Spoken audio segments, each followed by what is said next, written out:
Bismillahirrahmanirrahim. Assalamualaikum warahmatullahi wabarakatuh. Alhamdulillahirabbil alamin wassalatu wassalamu ala asrofil anbiya'i wal mursalin wa ala alihi wa sahbihi ajmain. Raditu billahi rabbah wa bil islami dina wa bi Muhammadin nabiyya wa rasulah.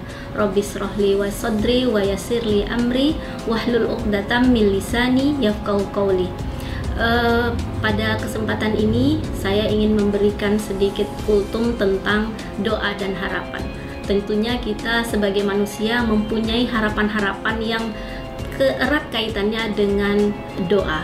Dan kita tahu bahwa di dalam bulan suci Ramadan ini adalah bulan yang penuh dengan hadiah, bulan rahmah, bulan yang suci, sehingga kita diberikan berlipat-lipat pahala jika kita melakukan banyak ibadah dan kegiatan ataupun doa yang kita panjatkan. Nah, suatu kisah pernah dikisahkan pada masa lalu tentang seorang ahli ibadah yang terkenal seantero dunia, dan dia juga sebagai syahid ya, karena mempertahankan agama Allah.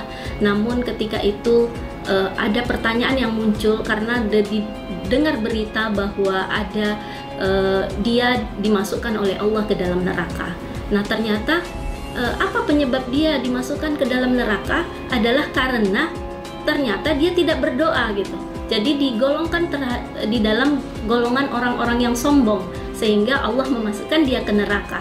Nah, hanya karena tidak berdoa, walaupun dia ahli ibadah, walaupun ia itu adalah istilahnya jihad fisabilillah, yang dilakukannya itu baik, tapi karena tidak berdoa kepada Allah, maka Allah tidak memperkenankan apa-apa yang telah dia lakukan, kebaikan-kebaikan yang telah dia lakukan.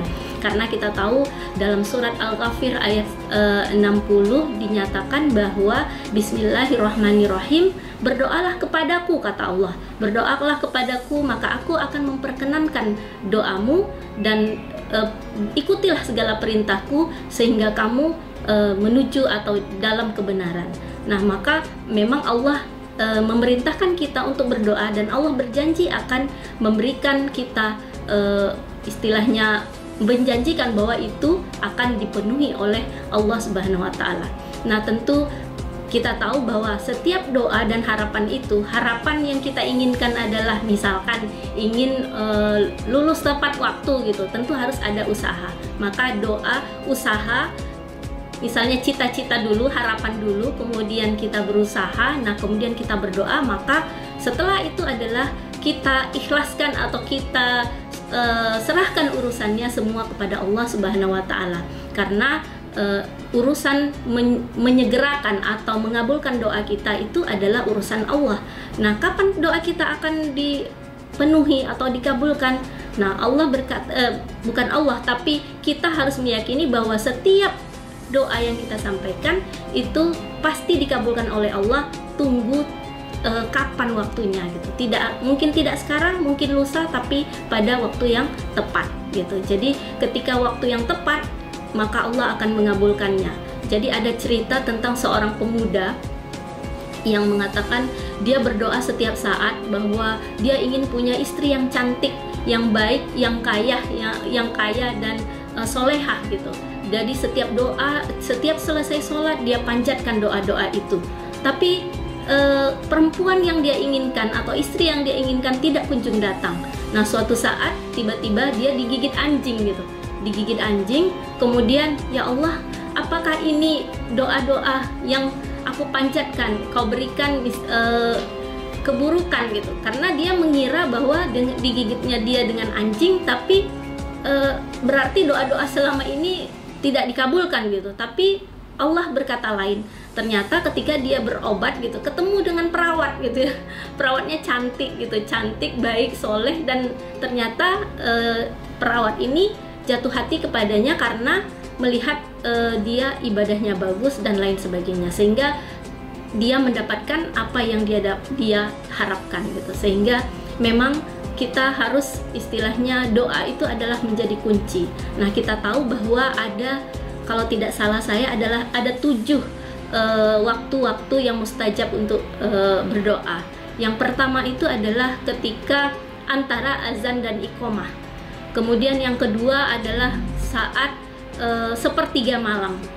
Dan yang ketiga adalah saat khatib naik mimbar di hari Jumat. Kemudian yang keempat adalah setelah sholat asar.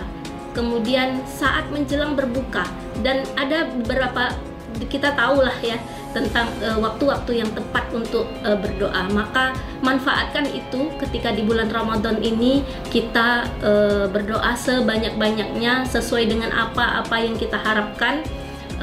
Dan di dalam surat Al-Baqarah ayat 186 Allah mengatakan bahwa Bismillahirrahmanirrahim, wahai Muhammad, apabila ada hambaku yang bertanya kepadaku tentangku, maka katakan sesungguhnya aku dekat, dan memohonlah kepadaku dan memintalah kepadaku, maka aku akan kabulkan.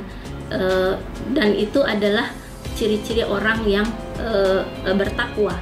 Lebih kurang ayatnya seperti itu artinya. Nah, artinya apa? Allah mengatakan bahwa kita diminta gitu, seperti tadi surah Al-Qafir ayat 60 itu juga diminta kita untuk berdoa. Artinya Allah mengharapkan kita berdoa, tapi tentu ada adabnya gitu. Dari Anas bin Malik radhiyallahu anhu mengatakan Nabi Muhammad bersabda, katanya jangan berdoa dengan cara mengatakan ya Allah kabulkanlah jika engkau berkenan gitu. Karena apa? Doa itu tidak ada, kita tidak memaksa kepada Allah, kita meminta gitu. Jadi berdoa adalah sesuai dengan adabnya, harus tepat. Kemudian doa dibarengi dengan usaha, dibarengi dengan keikhlasan, dan dibarengi dengan apa yang kita inginkan itu pasti diyakini gitu, diyakini itu akan dikabulkan oleh Allah. Mungkin itu saja yang bisa saya sampaikan. Lebih dan kurang mohon maaf. Billahi taufik wal hidayah. Assalamualaikum warahmatullahi wabarakatuh.